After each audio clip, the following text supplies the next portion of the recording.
Sedulur, pernah nggak sih kepikiran kira-kira rapor akhirat kita nanti warnanya apa nggih? Biru buat surga atau malah merah buat neraka? Ternyata, Baginda Nabi sudah kasih bocoran penting tentang 4 golongan wanita, yang jalurnya tol surga dan 4 yang malah menuju neraka. Yuk, kita bedah bareng-bareng biar kita bisa bebersih diri dari sekarang. Cekidot nggih. Assalamualaikum warahmatullahi wabarakatuh. Piye kabare sedulur? Mugi-mugi panjenengan semua selalu dalam lindungan Gusti Allah, hatinya tetap padang dan urusannya dimudahkan. Sebelum kita lanjut bahas rapor akhirat ini, monggo di-subscribe dulu channel ini nggih. Dan jangan lupa klik like-nya sebagai tanda sedulur dukung dakwah santuy kita. Oke, bismillah, kita mulai nggih. 4 golongan wanita jalur surga. Dalam riwayat Nabi Shallallahu Alaihi Wasallam ada kriteria khusus buat wanita istimewa ini. 1. Istri yang menjaga kehormatan dan taat, yaitu mereka yang memelihara kesucian dirinya, taat sama perintah Allah, dan patuh sama suaminya. Dia juga penyabar, punya rasa malu, dan hatinya nerimo, mudah menerima pemberian yang sedikit dari suaminya dengan syukur. 2. Penjaga amanah. Suami, saat suaminya pergi, dia benar-benar jaga diri dan harta suaminya. Tapi pas suaminya di rumah, dia pintar banget mengekang lisannya, biar tetap adem dan sopan. 3. Janda tangguh yang mengutamakan anak. Wanita yang ditinggal mati suaminya, dia punya anak banyak, tapi memilih menahan diri, nggak menikah lagi, demi kepentingan anak-anaknya. 4. Ibu yang berbakti. Dia rawat anak-anaknya dengan perlakuan yang sangat baik karena khawatir kalau dia nikah lagi, anak-anaknya justru bakal tersia-sia. 4 golongan wanita ahli neraka. Nah, ini yang harus kita waspadai bareng-bareng. Sedulur, 1. Lisan yang tajam ke suami, istri yang kalau suaminya pergi, nggak jaga diri. Tapi kalau suaminya ada di rumah, lisannya nggak berhenti mencerca dan nyakiti hati suami dengan kata-kata buruk. 2. Si tukang tuntut. Istri yang suka membebani suaminya dengan tuntutan atau beban yang suaminya sendiri nggak sanggup mikul. 3. Suka pamer, tabarruj. Dia nggak menutup diri dari lelaki lain, malah sengaja keluar rumah dengan dandanan yang over atau berlebihan. 4. Kaum mager ibadah. Istri yang aktivitasnya cuma makan, minum, tidur, tapi nggak ada semangat buat sholat. Nggak taat Allah, nggak taat Rasul, dan nggak ada usaha patuh sama suami.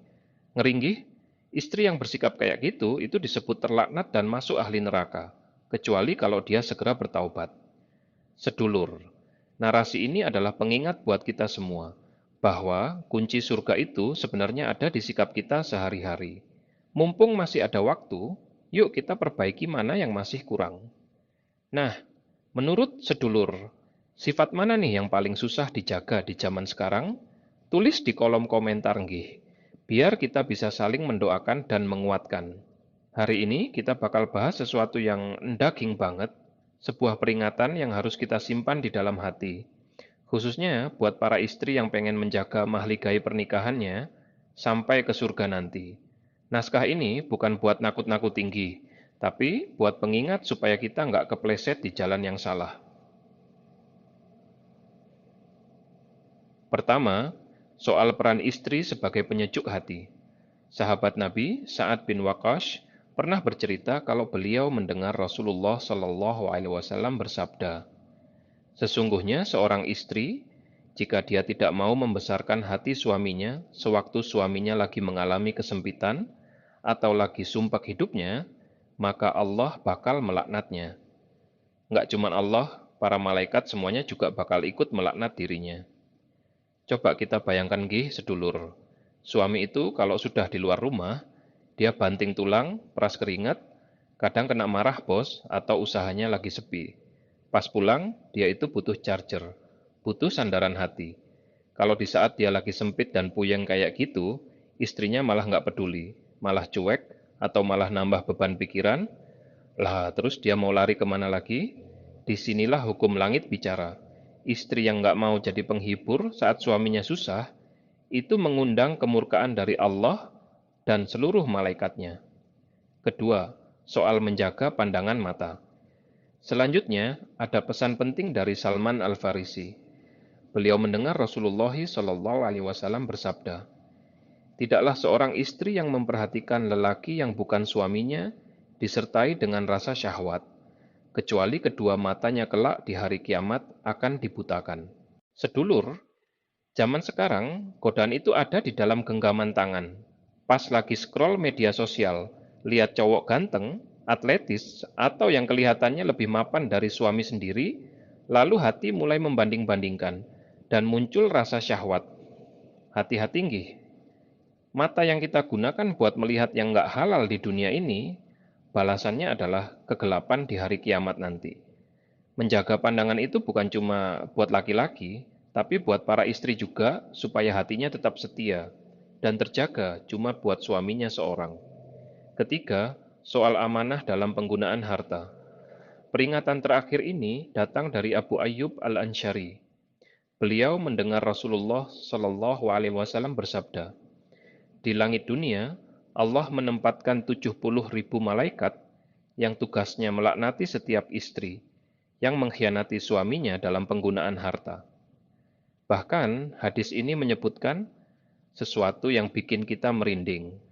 Sedulur, di hari kiamat kelak, istri yang berkhianat soal uang suami, misal diam-diam pakai uang buat hal yang nggak diridai, boros tanpa izin, atau menyembunyikan sesuatu yang sifatnya merugikan suami, mereka bakal dikumpulkan bareng para tukang sihir dan para dukun.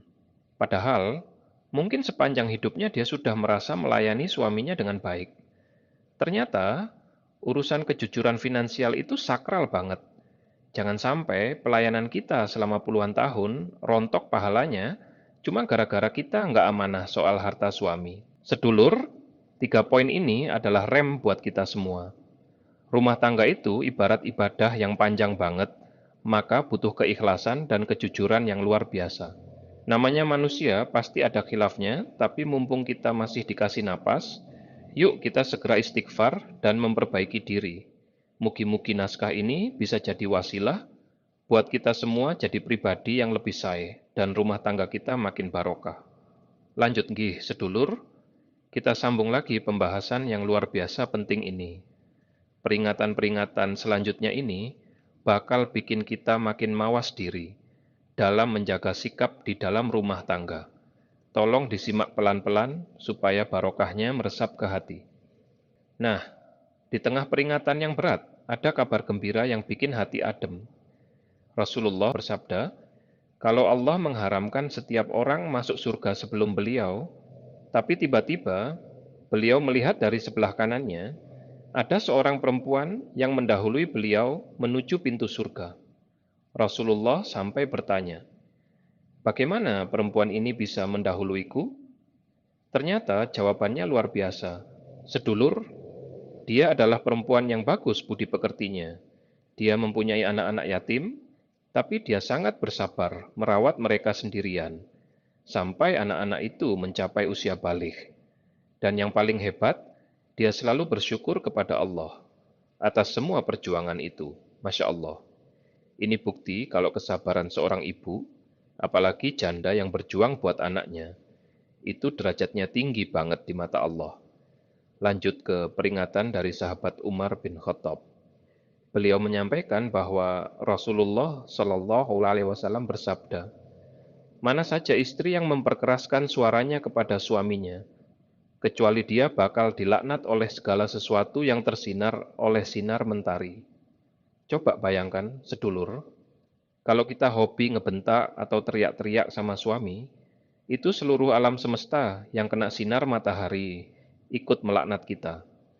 Menjaga nada bicara itu bukan cuma soal sopan santun, tapi soal menjaga ridha Allah yang dititipkan lewat suami kita.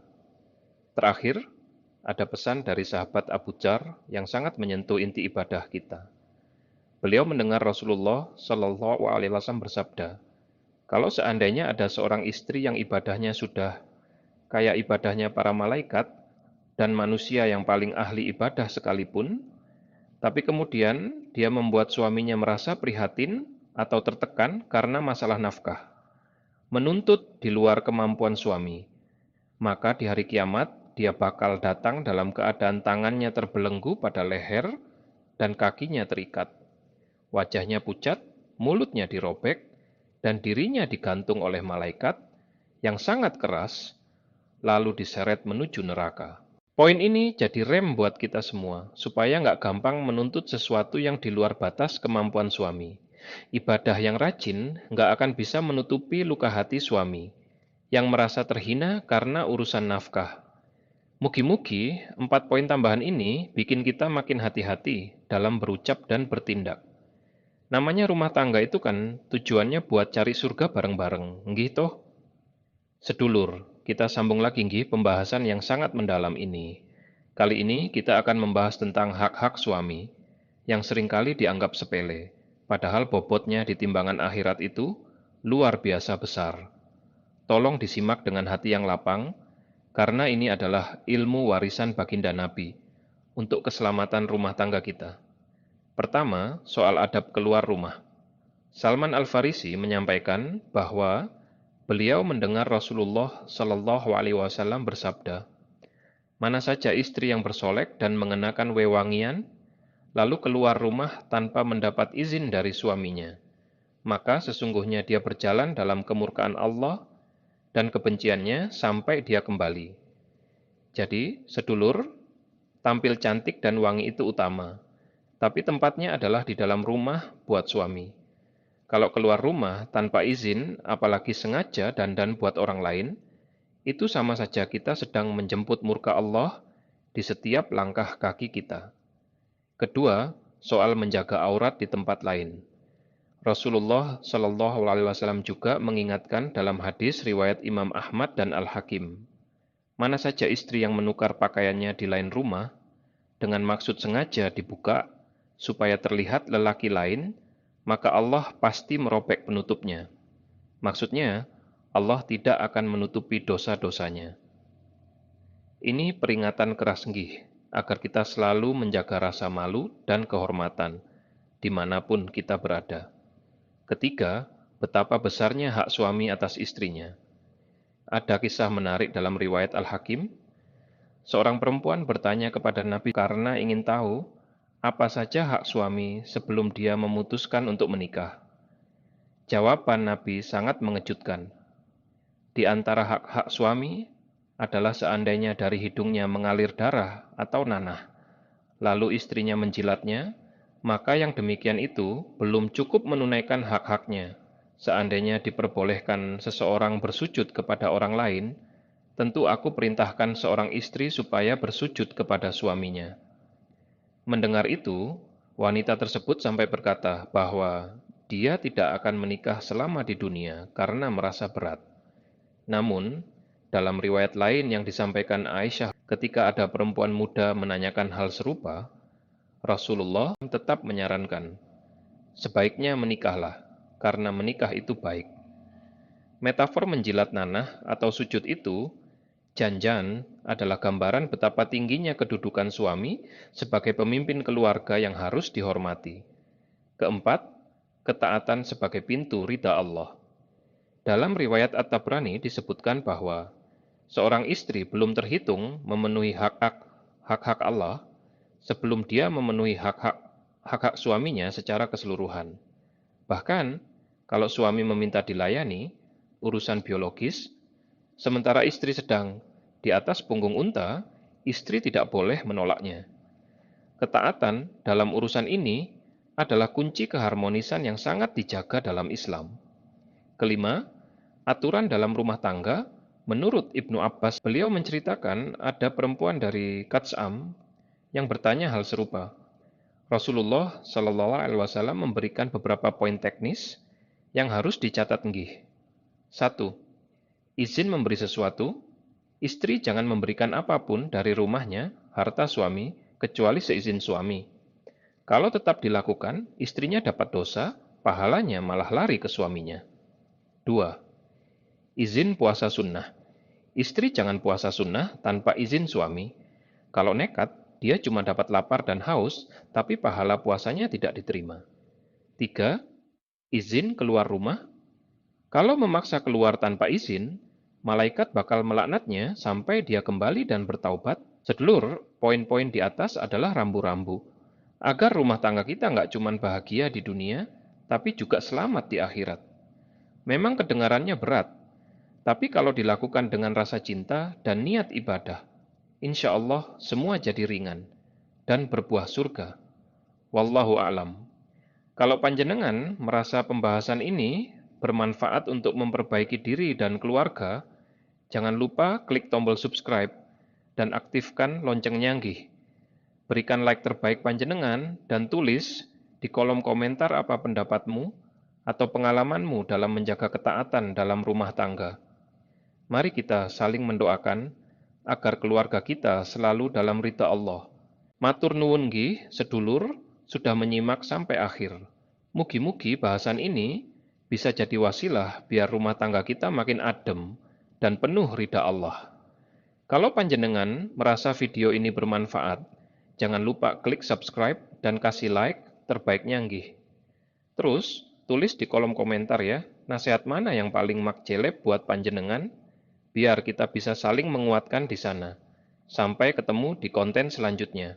Sedulurku, para istri yang luar biasa, memang di zaman sekarang, tantangan buat jadi istri yang manut dan taat itu nggak gampang. Banyak suara di luar sana yang mungkin bikin kita ngerasa kalau taat itu berarti lemah. Padahal, ketaatan panjenengan itu adalah strategi langit paling jitu buat meraih ridha Allah. Ingat nggih, suami itu adalah pintu surga yang paling dekat buat seorang istri. Nasihat saya, awali semuanya dengan perbaikan niat. Pas lagi capek ngurus rumah, atau lagi nahan lisan buat nggak ngebantah suami, langsung bisikin ke hati. Aku ngelakuin ini bukan cuman buat manusia, tapi buat cari ridamu, ya Allah. Kalau niatnya sudah buat Allah, rasa capek itu bakal terasa lebih ringan, karena ada harapan pahala di baliknya. Jadilah penyejuk pas suami lagi panas, dan jadilah panyengkuyung atau pendukung utama pas dia lagi jatuh. Sifat sabar dan rimo panjenengan itu sebenarnya magnet rezeki paling kuat buat keluarga loh. Jangan lupa, ketaatan itu bukan berarti kita nggak boleh punya pendapat atau diskusi. Tapi sampaikanlah keinginan panjenengan dengan nada yang lembut, penuh hormat, dan cari waktu yang tepat, pas hatinya lagi enak. Suami yang merasa dihargai dan dihormati itu bakal lebih gampang buat balik menyayangi dan menghargai istrinya. Mugi-mugi kesabaran panjenengan dalam melayani suami jadi wasilah buat milih pintu surga mana saja yang panjenengan mau. Tetap semangat jadi bidadari dunia akhirat buat suami nggih, sedulur. Insya Allah, setiap tetes keringat dan kesabaranmu nggak akan pernah sia-sia di mata Gusti Allah. Nah, buat para suami, dengerin nggih. Menjadi pemimpin atau imam itu bukan berarti jadi raja yang bisa berbuat seenaknya sendiri. Tugas utama panjenengan itu adalah ngayomi, memberi rasa aman, tenang, dan nyaman buat istri. Ingat nggih sedulur, Rasulullah pernah bersabda, sebaik-baik kalian adalah yang paling baik terhadap keluarganya, dan aku adalah yang paling baik di antara kalian terhadap keluargaku. Jadi, jangan cuma jago nuntut hak dan ketaatan saja, tapi tanyakan pada hati sendiri, sudahkah aku menunaikan kewajibanku dengan penuh kasih sayang? Istri itu ibarat tulang rusuk yang bengkok. Kalau panjenengan kerasin ya bakal patah. Tapi kalau didiamkan saja ya bakal tetap bengkok. Makanya, butuh kesabaran ekstra dan kelembutan buat membimbingnya. Jangan gampang membentak, apalagi sampai meremehkan usahanya di rumah. Hargailah sekecil apapun masakannya, rapinya rumah, atau capeknya dia ngurus anak. Suami yang bijaksana itu yang bisa jadi pendengar yang baik buat curhatan istrinya, bukan yang cuma mau didengar saja. Kalau panjenengan bisa bersikap lembut, menghargai, dan sayang sama istri, insya Allah istri juga bakal makin ringan dan ikhlas buat taat sama panjenengan. Ingat nggih, keberkahan hidup panjenengan itu salah satunya lewat doa tulus dari istri yang bahagia. Yuk, jadi imam yang sejuk di hati dan membawa keluarga menuju surga bareng-bareng. Matur nuwun sangat nggih, sedulur. sudah menyimak sampai akhir. Mugi-mugi bahasan kita hari ini bisa bikin rumah tangga kita makin adem dan penuh ridha Allah. Kalau panjenengan ngerasa video ini bermanfaat, jangan lupa klik subscribe dan kasih like-nya nggih sebagai bentuk dukungan buat dakwah santuy kita. Terus, coba tulis di kolom komentar, nasihat mana yang paling makjeleb buat panjenengan? Mari kita saling mendoakan di sana. Sampai ketemu di video selanjutnya. Wassalamualaikum.